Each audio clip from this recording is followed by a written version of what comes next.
Autoline Daily is brought to you by Bosch.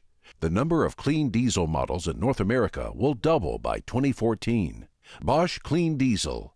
Good, clean, fun. Bridgestone. Your journey, our passion. And by Dow Automotive Systems. Improving durability and increasing design flexibility with Betamate structural adhesives at dowbetamate.com. This is Autoline Daily for January 19th. And now, the news. Europe's financial troubles are starting to hurt automakers and forcing them to cut costs wherever they can. Peugeot just announced it's dropping out of the 24 Hours of Le Mans this year. Probably a smart move, considering that the company recently announced it would axe 6,000 employees. And yet, PSA's other brand, Citroën, will continue racing in the World Rally Championship. And staying in France for the moment, Renault just introduced refreshed versions of its Scenic and Grand Scenic minivans. The styling was reworked to give them a sportier look, and these are the first Renaults to be equipped with the Visio system, which includes a lane departure warning system. The Scenic and Grand Scenic are on sale this month in Europe and will be introduced into 40 other markets throughout the year. General Motors Research and Development challenged students at the Bezalel Academy of Art and Design in Israel to come up with a way of keeping backseat passengers, particularly children, entertained. The result is called Windows of Opportunity. This project turns automotive glass into interactive displays. Passengers can pinch, zoom, and swipe right on the window, which acts like a display screen.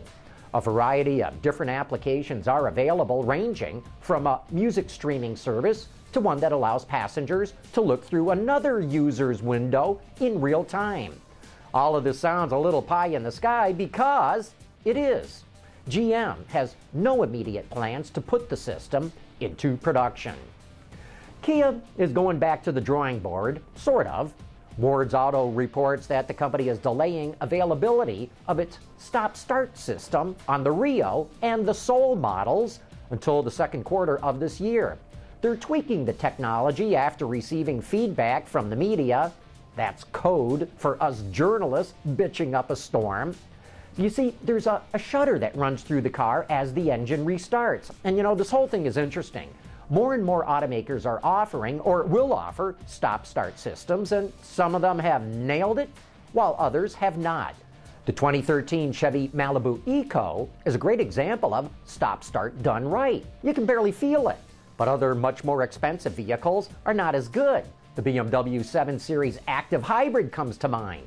Despite its top-rung price, it doesn't deliver a very good stop-start experience. As we told you when the story first broke a couple of years ago, Toyota's problems with unintended acceleration was largely due to driver error.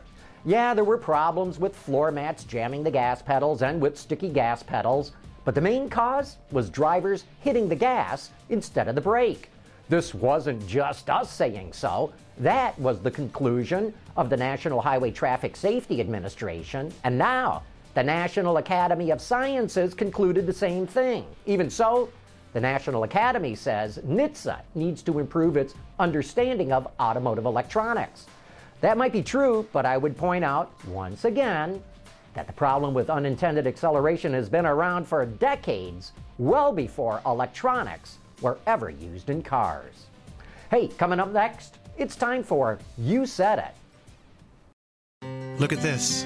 Bridgestone's using natural rubber, researching ways to enhance its quality and performance, and making their factories more environmentally friendly, producing products that save on fuel and emissions, and some that can be reused again, and promoting eco-friendly and safety driving campaigns. One team, one planet. Bridgestone. And now it's time for some of your feedback. LS Ford saw our report on that camper that you can attach to a Toyota Prius and says, Prius pop-up camper? WTH! Hey, thanks for the mild profanity there. This is from the I cannot believe they made that department. Oh wait, I know what the Prius add-on is. It's the Dustbuster docking station. LS, I thought it looked like a porta potty bolted onto the back of that car. That thing puts the UGG in ugly. Jerzit wonders if boosting production of the Jeep Wrangler is the smart thing to do. Can you run another 100 Wranglers off the line per day without sacrificing quality, he asks? Yeah, you can do it without sacrificing quality. That works out to about 6 more vehicles an hour for a 2-shift operation, and that can easily be handled with a few extra people or a little bit more overtime. Seawolf saw my interview with Jim Farley talking about using social media, but he was not impressed. Farley really succeeded using social and digital media to promote the Fiesta, didn't he? Just look at the terrific sales numbers. Not. And he's right. Last year, 68,000 Fiestas were sold in the American market. And I agree, that's not a very impressive number. However, the Fiesta outsold every other car in that segment except the Nissan Versa, which is pretty good. For the first full year, the Fiesta was on sale.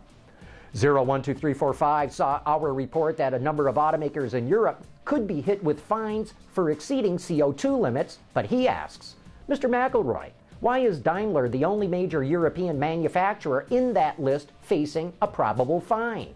It can't be because of Daimler's truck division. They're not the only major car manufacturer in Europe that also makes trucks. Great question, 012345. It comes down to this. Mercedes cannot offset its high-emitting cars with enough low-emitting ones.